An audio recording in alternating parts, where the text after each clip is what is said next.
Bonjour, bonsoir, bonne nuit. Bienvenue à la chaîne YouTube Vivre avec le Créateur ou La vie d'en haut. C'est la 42e vidéo de cette chaîne et le sujet est le méchant et la méchanceté. Et comme toujours, les passages de la Bible sont tirés de la version Louis II 1910. Connaissez-vous le proverbe « L'enfer est pavé de bonnes intentions ». Ce proverbe, qui serait utilisé en France depuis le 19e siècle, viendrait d'une expression britannique datant du 17e siècle, « L'enfer est plein de bonnes intentions », qui, elle, serait une phrase prononcée par Saint Bernard au 12e siècle. Saint Bernard, l'alpiniste, les chiens Saint Bernard, qui sont très bien connus. Nous utilisons ce proverbe lorsqu'une situation négative résulte d'actions faites à partir de ce que nous croyons être de bonnes intentions. Ce proverbe se trouve aussi au moins à deux endroits dans la parole de Dieu. Allons à Proverbe 14, versets 11 à 13. « La maison des méchants sera détruite, mais la tente des hommes droits fleurira. Telle voie paraît droite à un homme, mais son issue, c'est la voie de la mort. Au milieu du rire, le cœur peut être affligé et la joie peut finir par la détresse. » On s'entend que le verset 11 et 13 sont mis là pour le contexte, mais c'est clair que dans le livre des Proverbes, il n'y a pas nécessairement une continuité entre chaque verset. Allons maintenant à Proverbe 16. « Telle voie paraît droite à un homme, mais son issue, c'est la voie de la mort. Celui qui travaille pour lui, car sa bouche l'y excite. L'homme pervers prépare le malheur, et il y a sur ses lèvres comme un feu ardent. L'homme pervers excite des querelles, et le rapporteur divise les amis. L'homme violent séduit son prochain, et le fait marcher dans une voie qui n'est pas bonne. » Ici, c'est sûr que le verset 25, c'est celui qui nous intéresse le plus, mais les autres sont un peu la description d'intentions mauvaises dans l'intervention des personnes, par certaines personnes.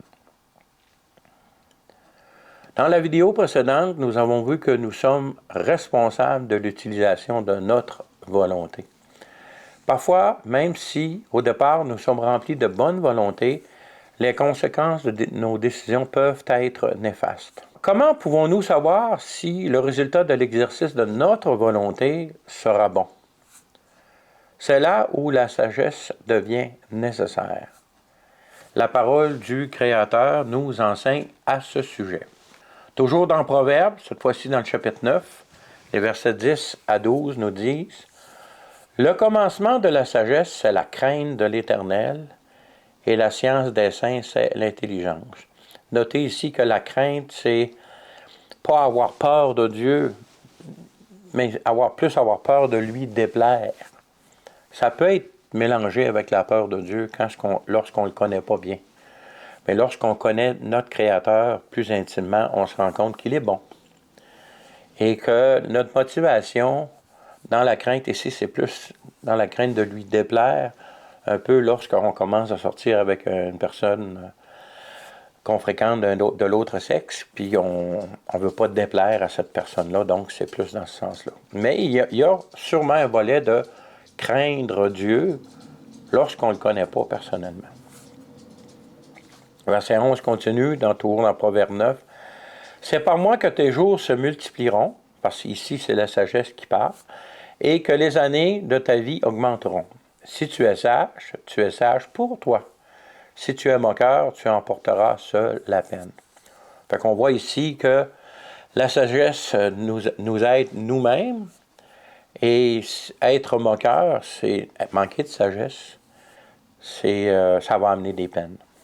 La parole de Dieu ici est claire, la parole du Créateur. Allons maintenant à Proverbe 8, versets 11 à 17. « Car la sagesse vaut mieux que les perles, elle a plus de valeur que tous les objets de prix.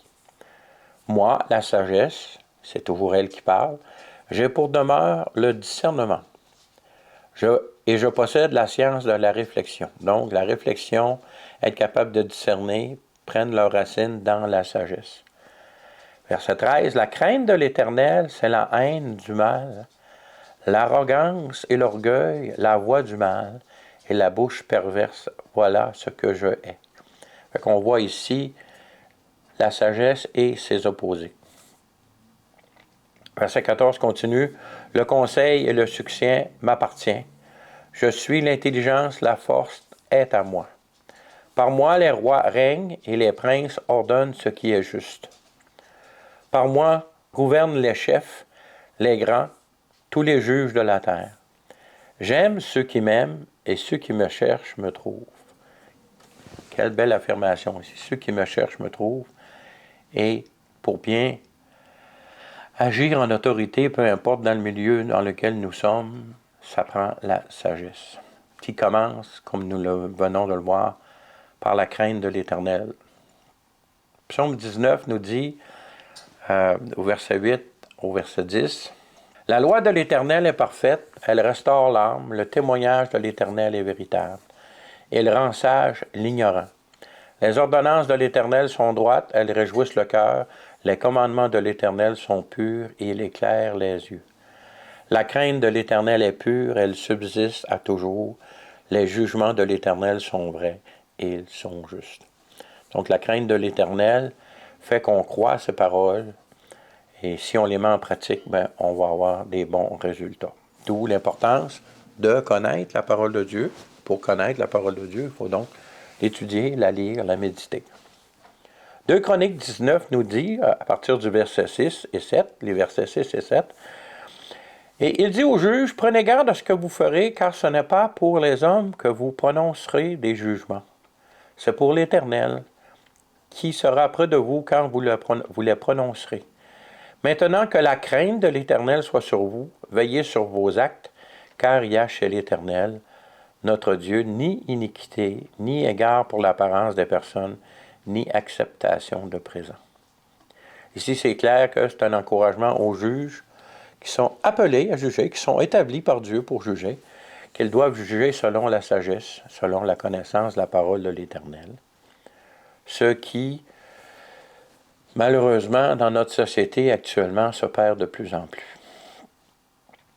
Les points de référence pour la justice maintenant sont de moins en moins fondés sur la parole de l'Éternel. Vu le chaos et la confusion qu'on retrouve dans notre monde actuel. Tout le monde dit, c'est moi qui est le juge de ma situation, c'est mes critères à moi, c'est plus fondé, de moins en moins fondé sur la parole du Créateur qui connaît toutes choses et qui connaît vraiment ce qui est sage et ce qui ne l'est pas, puisqu'il est lui-même sagesse et qu'il est amour. La folie de l'homme qui s'éloigne de son Créateur va l'amener à sa perte. Le point de départ, afin de pouvoir prendre de sages décisions, est qu'il faut premièrement croire en Dieu, le Créateur. Hébreux 11, au verset 6, nous dit, « Or, sans la foi, il est impossible de lui être agréable à qui? À Dieu, car il faut que celui qui s'approche de Dieu croit que Dieu existe et qu'il est le rémunérateur de ceux qui le cherchent. » Après avoir cru en Dieu, nous pouvons alors lui demander la sagesse qui vient de lui. C'est ce que nous voyons dans le passage suivant. Jacques 1, versets 5 à 8 nous dit, « Si quelqu'un d'entre vous manque de sagesse, qu'il la demande à Dieu, qui donne à tous simplement et sans reproche, et elle lui sera donnée. Mais qu'il la demande avec foi, sans douter, car celui qui doute est semblable au flot de la mer agité par le vent et poussé de côté et d'autre. Qu'un tel homme ne s'imagine pas qu'il recevra quelque chose du Seigneur. C'est un homme irrésolu, inconstant dans toutes ses voies. » La deuxième partie du verset 6 d'Hébreux affirme que croire en Dieu n'est pas suffisant, mais qu'il faut aussi croire ce que Dieu dit.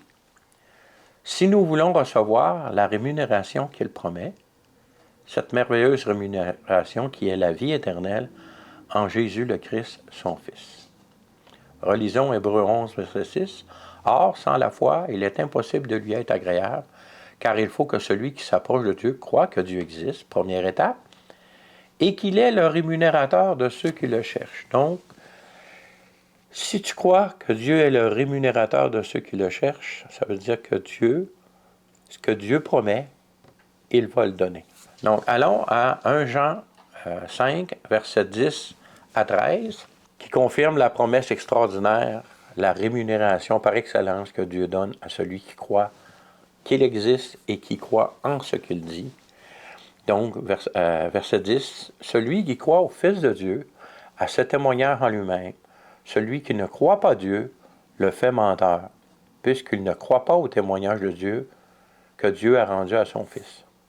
Et voici ce témoignage, c'est que Dieu nous a donné la vie éternelle et que cette vie est dans son Fils.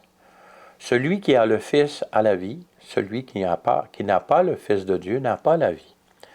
Je vous ai écrit ces choses afin que vous sachiez que vous avez la vie éternelle, vous qui croyez au nom du Fils de Dieu. » Donc, on voit ici que la rémunération par excellence que Dieu donne, c'est la vie éternelle en Jésus-Christ, son Fils. Et que cette vie est dans son Fils. Or, si vous ne croyez pas que Jésus est le Fils de Dieu, vous ne pouvez pas avoir cette rémunération-là, parce que comme le verset 10 dit, si vous ne croyez pas que Dieu donne comme témoignage à Jésus, vous faites Dieu menteur. Alors que Dieu ne peut mentir parce qu'il est parfait, sans aucune variation de méchanceté ou quoi que ce soit, parce qu'il est amour. Cela dit, regardons maintenant comment le méchant arrive à être méchant. En effet, on est avec la nature pécheresse, mais on n'est pas méchant. La méchanceté prend naissance d'une certaine façon, c'est ce que nous allons voir dans la suite de cette étude. Si nos actions faites à partir de notre bonne volonté produisent parfois des mauvais résultats, se pourrait-il que pour les méchants, le même processus se produise, auquel il manquerait un aspect important de ce que nous venons de voir concernant la foi en Dieu. Regardons ce qui arriva lors du premier péché de l'humanité. Genèse 3, verset 1 nous dit « Le serpent était le plus rusé de tous les animaux des champs que l'Éternel Dieu avait fait. Il dit à la femme, « Dieu a-t-il réellement dit, vous ne mangerez pas de tous les arbres du jardin. » Or, on sait très bien que ce que Dieu avait dit, c'est « Vous mangerez de tous les arbres du jardin, sauf un. » La femme répondit au serpent, « Nous mangeons des fruits des arbres du jardin. Mais quant aux fruits de l'arbre qui est au milieu du jardin, Dieu a dit, « Vous n'en mangerez point, et vous n'y toucherez point, de peur que vous ne mouriez. » Voilà que Ève répète la consigne que Dieu a donnée. Alors le serpent dit à la femme, « Vous ne mourrez point. » Donc ici, le serpent contredit clairement la parole de Dieu. Suite à sa question pour placer le doute dans la pensée de Ève, maintenant, il devient plus sûr de lui pour affirmer le contraire de la parole de l'Éternel. Alors il continue au verset 5, « Mais Dieu sait que le jour où vous en mangerez, vos yeux s'ouvriront, que vous serez comme les dieux, connaissant le bien et le mal. » Non seulement il dit le contraire de Dieu, mais il en rajoute. La femme vit que l'arbre était bon à manger et agréable à la vue, c'est sûr que c'était appétissant, qu'il était précieux pour ouvrir l'intelligence, selon la parole que le serpent avait dite. Elle prit de son fruit et en mangea, et en donna aussi à son mari qui était auprès d'elle, et il en mangea. Donc on voit ici qu'Adam a été témoin de la scène, et qu'Adam a délibérément choisi de manger de l'arbre. Donc sa faute lui revient à lui-même, et on ne peut pas dire que c'est la faute de Ève si Adam a pris cette décision-là. Il l'a pris de lui-même. Il aurait pu contester, il aurait pu dire non, non, non, mais il a choisi délibérément de manger du fruit lui-même. Ici, Adam et Ève n'ont rien prévu. Ils ont été invités à pécher par une influence extérieure qui les poussa à mettre la parole de Dieu en doute. Adam et Ève n'avaient pas besoin de croire en Dieu puisqu'ils le fréquentaient à chaque jour dans la création. Ils savaient qu'il existait. Il leur restait maintenant à croire à ce que Dieu dit. Leur condition était semblable à celle des anges, à l'exception du fait qu'ils n'ont pas assisté aux actions créatrices de Dieu, étant donné qu'ils ont été créés en dernier. En effet, on voit dans le livre de Job que les fils de Dieu, qui sont les anges, se sont réjouis lorsque Dieu a préparé la terre pour recevoir l'humanité, lorsqu'il a créé Adam et Ève dans l'Adam universel. Ici, Adam et Ève ont donc péché sans méchanceté. Et ensuite, ils ont accepté le châtiment selon le plan de leur Créateur, humblement. En ce qui nous concerne, nous devons d'abord croire que Dieu existe, parce que nous n'avons pas la chance d'avoir cette relation qu'Adam et Ève avaient avec le Créateur avant la chute. Et ensuite, il nous faut croire ce qu'il dit. Ayant venu au monde avec la nature pécheresse d'Adam, sans connaître notre Créateur, nous avons tous péché ou, comme je le dis dans mes vidéos, manqué d'amour à un moment donné. Donc, au départ, chaque être humain manque d'amour sans méchanceté. Qu'est-ce qui fait qu'un humain qui pêche ou manque d'amour naturellement au départ, sans méchanceté, finisse par agir avec méchanceté? En d'autres termes, comment un pécheur humain devient-il un méchant? Pour comprendre, voyons la suite de l'histoire de l'humanité qui a suivi la chute d'Adam et Ève. Genèse 4, au verset 1, nous dit, on va lire jusqu'au verset 10, « Adam connut Ève, elle conçut et enfanta Caïn, et elle dit, « J'ai formé un homme avec l'aide de l'Éternel. » Elle enfanta encore son frère Abel. Abel fut berger et Caïn fut laboureur. Au bout de quelque temps, Caïn fit à l'Éternel une offrande de fruits de la terre. Et Abel, de son côté, en fit une des premiers-nés de son troupeau et de leur graisse. L'Éternel porta un regard favorable sur Abel et sur son offrande, mais il ne porta pas un regard favorable sur Caïn et sur son offrande. Caïn fut très irrité et son visage fut abattu. Et l'Éternel dit à Caïn, « Pourquoi es-tu irrité et pourquoi ton visage est-il abattu? Certainement, si tu agis bien, tu relèveras ton visage, et si tu agis mal, le péché se couche à la porte, et ses désirs se portent vers toi, mais toi domine sur lui. » Cependant, Caïn adressa la parole à son frère Abel, mais comme il était dans les champs, Caïn se jeta sur son frère Abel et le tua. L'Éternel dit à Caïn, « Où est ton frère Abel? » Il répondit, « Je ne sais pas, suis-je le gardien de mon frère? » Et Dieu dit, « Qu'as-tu fait? La voix du sang de ton frère crie de la terre jusqu'à moi. » Nous pouvons raisonnablement affirmer que Caïn et Abel ont reçu les mêmes consignes de leurs parents concernant les offrandes acceptables à l'Éternel. Nous voyons qu'encore même à cette époque, l'Éternel continue de communiquer avec les humains selon le verset 6 qui dit « L'Éternel dit à Caïn, « Pourquoi es-tu irrité et pourquoi ton visage est-il abattu? » Le péché ou le manque d'amour commis par Caïn ne lui a pas été inspiré par une source extérieure, mais a été conçu dans sa propre pensée, dans son propre cœur. Et bien qu'il a été averti par l'Éternel au verset 7, qui dit « Certainement, si tu agis bien, tu relèves la tête, si tu agis mal, le péché se couche à ta porte, ses désirs se portent vers toi, mais toi domine sur lui. » Caïn décide quand même de passer à l'acte. Nous voyons ici les conditions réunies nécessaires pour qu'un acte devienne un acte de méchanceté. Donc, savoir ce qui est bien de faire, même d'avoir été averti du danger qui nous guette, et de choisir de passer à l'acte quand même. Quand une personne sait faire ce qui est bien, selon les consignes du Créateur, et que délibérément celle-ci décide de passer outre et de faire selon sa propre volonté, qui est clairement opposée à celle du Créateur, nous avons comme résultat un acte de méchanceté. La répétition d'actes de méchanceté par la même personne, au fil des temps, la transforme et ça peut aller jusqu'à ce que cette personne devienne elle-même méchante. Dans notre monde actuel, il y a donc deux catégories de personnes méchantes.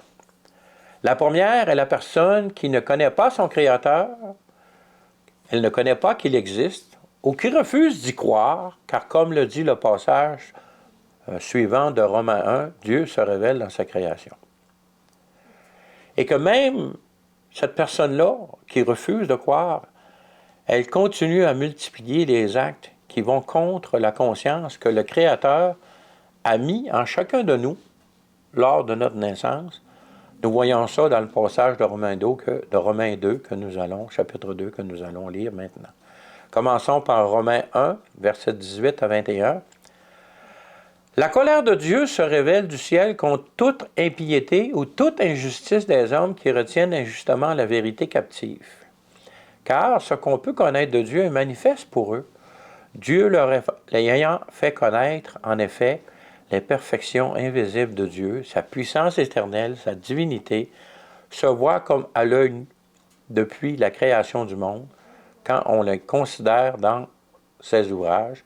Ils sont donc inexcusables. Ici, on voit clairement que Dieu dit, c'est qu'il se révèle dans la nature, donc ceux qui refusent de croire en lui le font délibérément. Voilà pourquoi ils sont inexcusables. Verset 21 continue, « Puisqu'ayant connu Dieu, ils ne l'ont point glorifié comme Dieu, et ne lui ont point rendu grâce, mais ils se sont égarés dans leurs pensées, et leur cœur sans intelligence a été plongé dans les ténèbres. » Ici, la pensée qui égare les hommes par excellence en ce moment sur Terre, c'est la fameuse théorie de l'évolution qui essaie de concevoir l'univers sans la présence du Créateur lui-même. Et leur cœur, sans intelligence, a été plongé dans les ténèbres. Ça mène à la confusion de pensée que nous avons sur Terre en ce moment. Essayer d'expliquer la création sans son Créateur, c'est une tâche insensée. Voyons maintenant le passage de Romains 2, versets 14 et 15, qui affirme « Quand les païens, qui n'ont point la loi, font naturellement ce que prescrit la loi, ils sont, eux, qui n'ont point la loi, une loi pour eux-mêmes. Ils montrent que l'œuvre de la loi est écrite dans leur cœur, leur conscience en rendant témoignage et leur pensée s'accusant ou se défendant tour à tour. » Ce passage clairement ici nous montre que l'homme vient au monde pécheur, mais il vient au monde avec une conscience que Dieu lui a donnée pour qu'il y ait un discernement à la base de ce qui est bien, ce qui est mal. Dieu se révèle dans la nature, donc tous qui refusent de croire dans le Créateur sont donc inexcusables. La deuxième catégorie, en ce qui concerne les personnes méchantes, est celle de la personne qui sait que le Créateur existe et que délibérément elle agit en toute connaissance, contrairement aux consignes pleines d'amour données par le merveilleux Créateur à ces créatures qu'il a créées pour les aimer. Alors là, c'est vraiment une décision ferme. Dans le fond, c'est quelqu'un qui part en guerre contre le Créateur parce qu'il sait qu'il existe et qu'il décide de faire le contraire. Un peu comme on peut voir au début de l'Évangile de Jean. Ils refusent de venir à la lumière parce que leurs œuvres sont mauvaises. On voit ça aussi dans Jean chapitre 3, là, versets 16, 17, 18, 19, là, dans ces passages-là.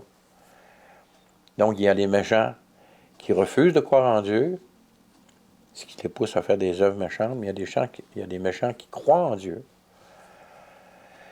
et qui, sans l'affirmer comme tel, partent en guerre contre Dieu, tout simplement.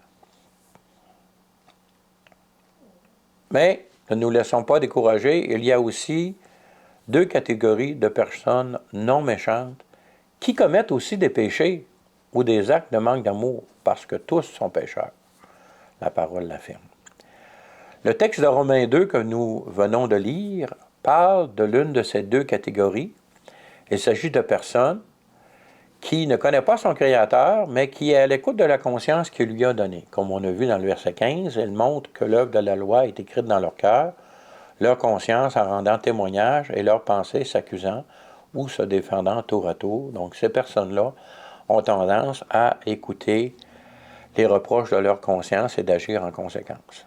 Donc, ce faisant, étant donné que la conscience est donnée par Dieu, ils montrent qu'ils ont un cœur bon.